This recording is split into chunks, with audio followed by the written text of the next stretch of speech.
In the small rain-soaked town of Millbrook, Emily Palmer's world was slowly unraveling. At 23, she should have been filled with hope and excitement, but instead, a heavy cloud of worry hung over her family like a persistent winter fog. Her father, Robert Palmer, had worked at the local factory for 27 years, a place that had been the backbone of their modest existence. But today, everything changed. The factory closure came without warning. Hundreds of workers, including Robert, found themselves suddenly jobless. Emily watched her father's shoulders slump as he walked through the front door that afternoon, a small cardboard box containing his personal belongings tucked under his arm. The strength that had defined him for years seemed to drain away in an instant. Her mother, Margaret, sat quietly in her worn armchair, her ongoing medical treatments for chronic arthritis making every movement a challenge. The medical bills were already mounting, and now with her husband's job gone, their financial situation looked desperate. Emily could see the worry lines deepening on her mother's face, each crease telling a story of silent struggle.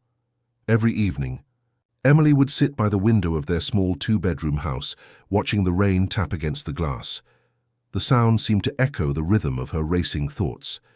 She had always been a quiet girl, working as a librarian in the town's small public library, earning just enough to help with minor expenses.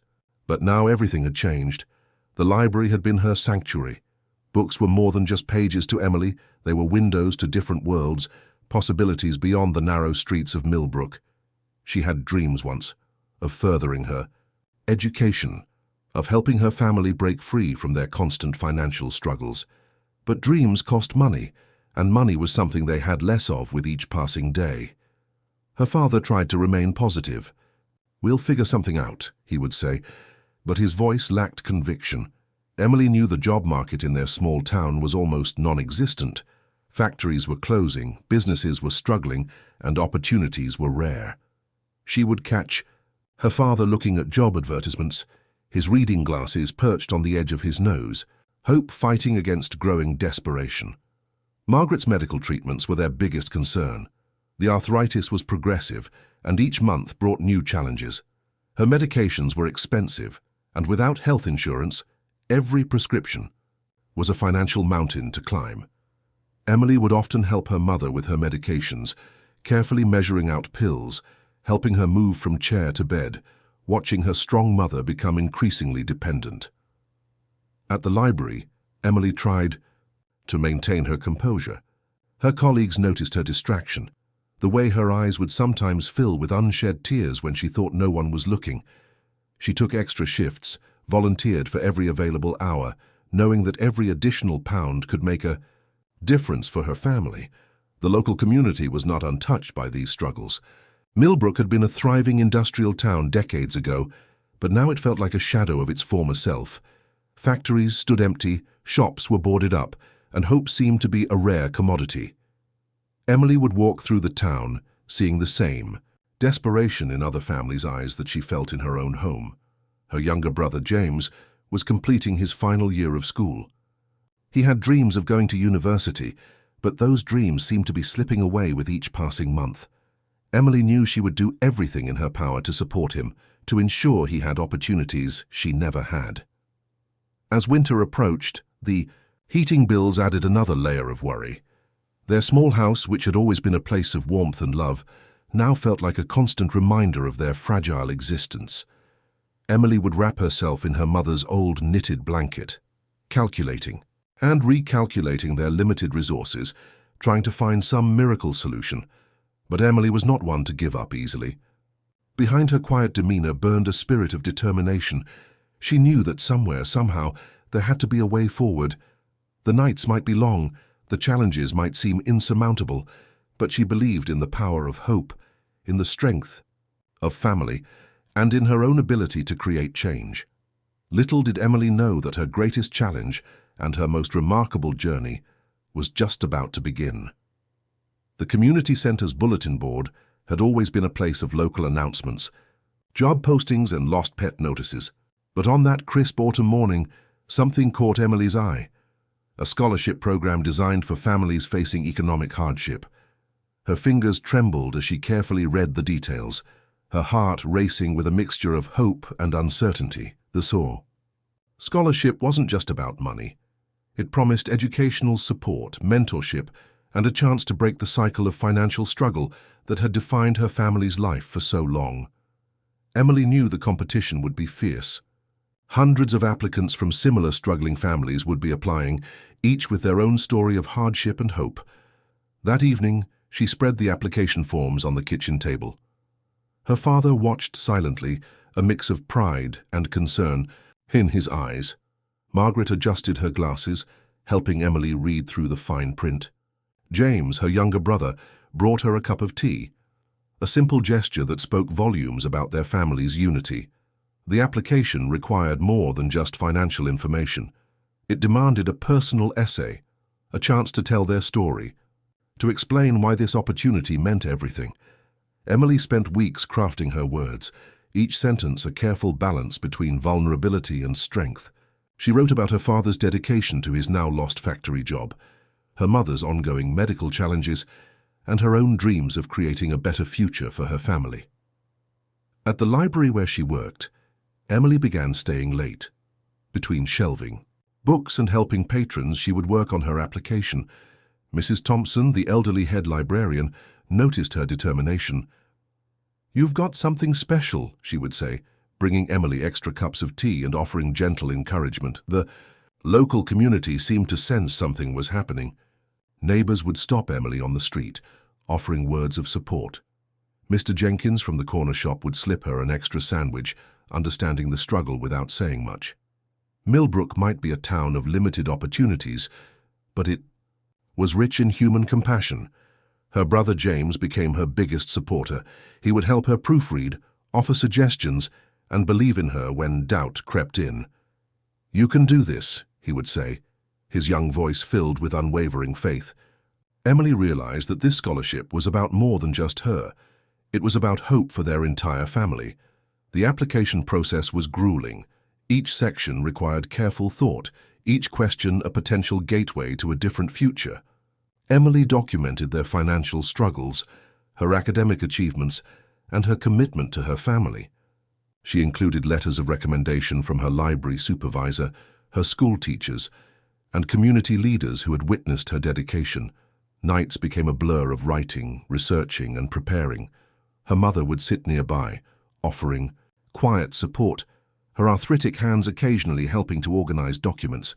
Her father would bring her warm cups of tea, his silent presence a testament to their family's unbreakable bond. The local library became her second home. Mrs. Thompson helped her research, showing her how to strengthen her application. She introduced Emily to community resources, helped her understand the scholarship's requirements, and believed in her potential when self-doubt threatened to overwhelm her. As the application deadline approached, Emily felt a mixture of excitement and terror. This wasn't just about winning a scholarship. It was about changing their entire family's trajectory. Every word she wrote carried the weight of their collective hopes, their years of struggle, and their belief in a better future. The night before the final submission, her family gathered around the kitchen table. They reviewed every document, every paragraph, every single detail. It was more than an application. It was their collective dream, carefully packaged into an envelope of possibility. Emily's hands shook as she sealed the envelope. Her father's strong hand rested on her shoulder, a gesture of both support and understanding. Her mother's eyes glistened with unshed tears. James bounced with nervous excitement. As she walked to the post office the next morning, the town seemed to hold its breath. The scholarship represented more than just financial support. It was a beacon of hope in a community that had seen more than its share of economic challenges. Emily dropped the envelope into the mailbox, a silent prayer escaping her lips. Whatever happened next, she knew they had given it their absolute best. Hope, she realized, was a powerful thing. Sometimes all it took was a single opportunity to change everything. Thomas Bennett was not an ordinary elderly man. At 72, he had spent most of his life teaching in Millbrook's local schools, and though retired, he remained deeply connected to the community. He first noticed Emily during one of her library shifts, her concentrated expression catching his experienced eye. The local library had always been more than just a building filled with books for Thomas. It was a sanctuary of knowledge, a place where potential could be discovered and nurtured. When he saw Emily carefully helping elderly patrons, managing complex research requests and maintaining an extraordinary level of patience, he recognized something special. One particularly quiet afternoon, Thomas approached Emily during her break. He carried a worn leather satchel filled with old teaching materials and books. "Would you like some help with your studies?" he asked, his voice gentle but carrying the authority of decades of teaching experience. Emily was initially hesitant. She had always been shy, preferring the company of books to prolonged conversations. But there was something kind in Thomas's eyes, a warmth that reminded her of her grandfather. Slowly she accepted his offer of assistance. Their tutoring sessions became more than just academic support. Thomas brought homemade sandwiches, sharing stories about Millbrook's history and his years of teaching. He understood Emily's family's struggles intimately. Having lived in the town his entire life, he knew the challenges faced by working-class families. Thomas had a unique way of teaching. He didn't just focus on academic content, he helped Emily understand the broader context of her studies. He taught her about resilience, about finding opportunity in challenging circumstances. His lessons extended far beyond textbooks. "Education is not just about grades," he would say, spreading out historical documents on the library table. "It's about understanding the world, understanding yourself." His approach was unconventional, but deeply inspiring.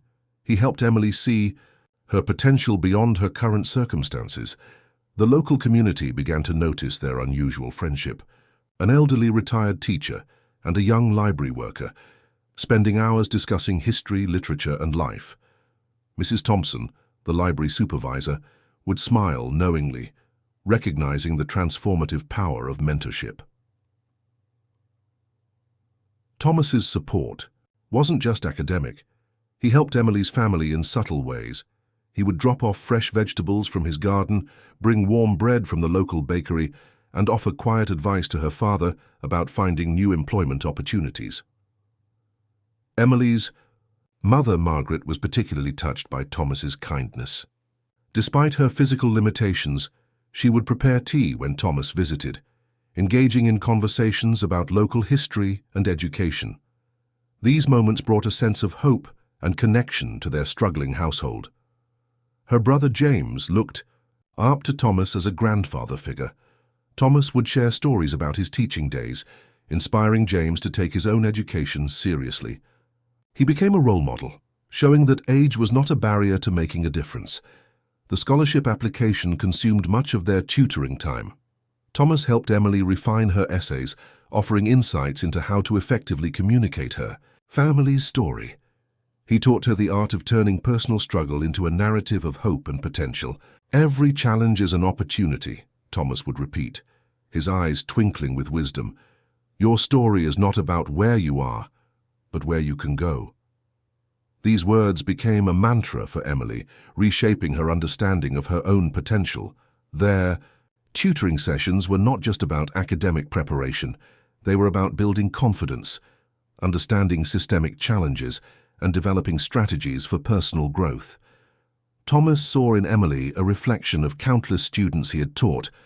Over his decades of teaching, the community began to take notice. People would comment on the unusual friendship, recognizing the profound impact of intergenerational mentorship. Thomas wasn't just helping Emily. He was restoring hope to a family and, by extension, to the entire community. As weeks passed, Emily's confidence grew. The scholarship application, once a source of overwhelming stress, became a document of possibility. Thomas's guidance transformed her approach from mere survival to strategic planning for her future. Their connection went beyond traditional mentorship. Thomas saw in Emily the potential to break cycles of economic hardship.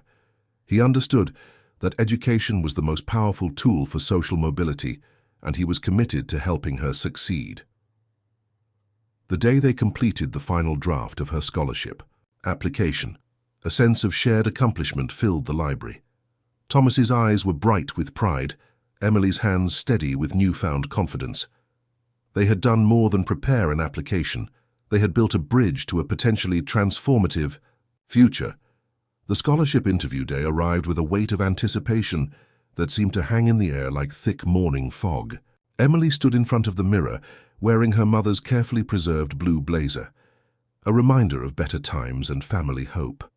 Her hands trembled slightly as she adjusted her collar, memories of her family's struggles playing like a silent film in her mind. Millbrook was a town that understood hardship. Economic challenges had been a constant companion for most families, and Emily represented something more than just herself. She carried the collective dreams of her community. Her father, Robert, had spent the previous night pressing her interview outfit, his hands moving with a mixture of hope and nervous energy. The interview location was a community center 30 miles from their small town. Emily's father borrowed an old friend's car, ensuring she would arrive on time. The journey was filled with quiet conversations, advice, and unspoken prayers. Margaret, despite her physical limitations, had spent hours helping Emily prepare, sharing wisdom gained from years of life experience. The interview panel consisted of 3 professionals, 2 women and 1 man, each looking professional and slightly intimidating. Emily could feel her heart racing, her mouth suddenly dry. Thomas's coaching echoed in her mind. Be honest, be yourself, show them your heart. Her story wasn't just about academic achievements. It was about survival, about a family's collective struggle against economic uncertainty. Emily spoke about her father's unexpected job loss, her mother's ongoing medical treatments, and her determination to create a better future for her family. She described working extra shifts at the library, helping her brother with his studies and managing household responsibilities. Each word was carefully chosen, each sentence a testament to her resilience. The interview panel listened intently, their expressions a mix of professional assessment and growing emotional connection. The most challenging moment came when they asked about her future goals. Emily's voice slightly trembled but remained strong. She spoke about wanting to study social work, to help families navigate economic challenges, to create support systems for struggling communities. Her brother James had prepared her favorite lunch, homemade sandwiches wrapped carefully in aluminum foil. During a short break, Emily found a quiet corner, her hands shaking as she ate. The weight of this opportunity felt overwhelming. The interview lasted nearly 2 hours. Emily answered questions about her academic record, her family background, and her vision for the future. She knew hundreds of applicants were competing for limited spots. The competition was fierce, the stakes incredibly high. Her family waited anxiously at home. Robert paced the living room. Margaret sat in her favorite chair, her hands clasped in silent prayer. James kept checking his phone, waiting for any update. The entire household seemed suspended in a moment of collective anticipation. Thomas had been her strongest supporter. Whatever happens, he had told her before the interview, you've already achieved something remarkable. You've shown courage, resilience, and hope. His words echoed in her mind during the most challenging interview moments. The community seemed to hold its breath. Neighbors, library colleagues, local shopkeepers, everyone who knew Emily's story was hoping, praying for a positive outcome. Her journey represented more than just personal achievement. It symbolized hope for an entire struggling community. As the interview concluded, Emily felt a mixture of exhaustion and unexpected calm. She had been completely honest, vulnerable, and authentic. Whether she won or lost, she knew she had represented her family's story with dignity and strength. The journey back to Millbrook was quiet. Her father's hands gripped the steering wheel, his eyes occasionally meeting hers with a mixture of pride and concern. They both understood that this scholarship represented more than just educational opportunity. It was a potential lifeline for their entire family. That evening, the family gathered around the kitchen table. No words were necessary. Their love, their collective hope, their shared struggle, everything was communicated through silent glances and gentle touches. They had done their best, and now they would wait. Emily went to bed that night thinking about possibility, about hope, about the potential for change. Regardless of the scholarship's outcome, she had already discovered something profound. True strength comes from facing challenges with courage, love, and unwavering determination. The night wrapped around Millbrook like a protective blanket, holding the dreams of a family waiting for their potential turning point. The morning was unusually bright, sunlight streaming through the kitchen window with an almost deliberate warmth. Emily's father, Robert, collected the mail with his usual, careful routine, sorting through envelopes with methodical precision. But today felt different. There was an electric tension in the air. The scholarship envelope was distinct, crisp, official, with an emblem that seemed to carry promise. Robert's hands trembled slightly as he called Emily into the kitchen. Margaret watched from her armchair, her arthritic hands clasped together, hope and anxiety dancing in her eyes. Emily's heart raced as she opened the letter. The first line blurred momentarily, then suddenly came into sharp focus. Full scholarship, living stipend, complete support. The words seemed to dance across the page, transforming their entire world in an instant. Tears came first, not just from Emily, but from her entire family. Her father's strong shoulders, which had carried years of economic burden, seemed to suddenly relax. Her mother's eyes sparkled with a hope she hadn't felt in years. James jumped around the kitchen, celebrating his sister's achievement. Thomas was the first person they called. The elderly teacher listened quietly, his voice thick with emotion. "I always knew you had it in you," he said, a lifetime of teaching pride resonating in those simple words. He had been more than a tutor. He had been a beacon of hope when hope seemed distant. The local community responded with extraordinary warmth. Mrs. Thompson from the library organized a small celebration. Neighbors who had witnessed their struggle brought homemade cakes and shared congratulatory hugs. Mr. Jenkins from the corner shop displayed her photo in the store window, a symbol of local potential. Emily's scholarship wasn't just about her individual achievement. It represented a lifeline for her entire family. The living stipend would help with medical treatments for her mother. It would provide educational opportunities for her brother. It would offer breathing room for her father's continued job search. Her university acceptance came with additional opportunities, internship programs, mentorship connections, potential pathways for supporting her family's future. Emily understood that education was more than personal achievement. It was a tool for collective transformation.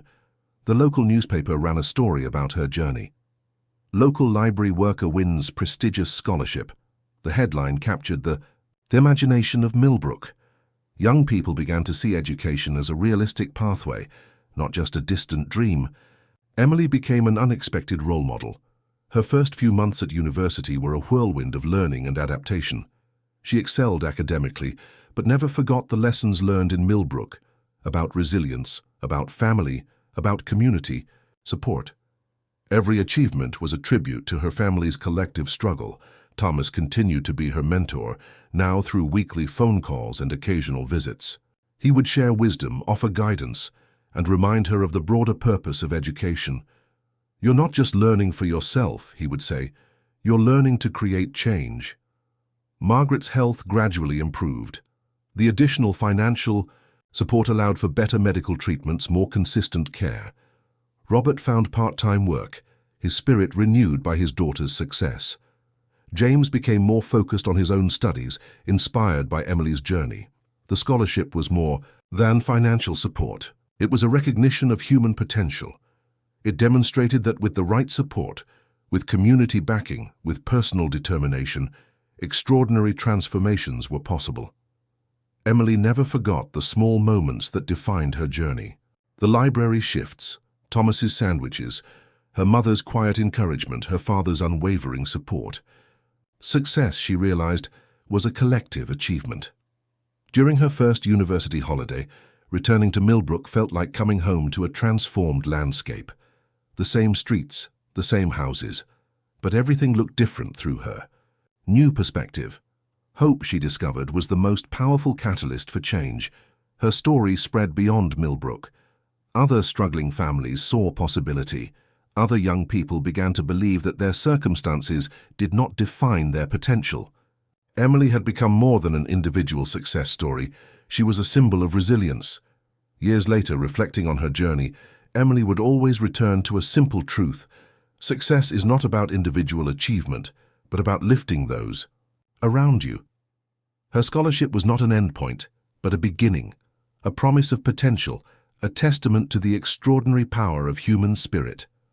The letter that changed everything sat framed in their family home, a constant reminder that hope, when nurtured with love and determination, can transform entire lives.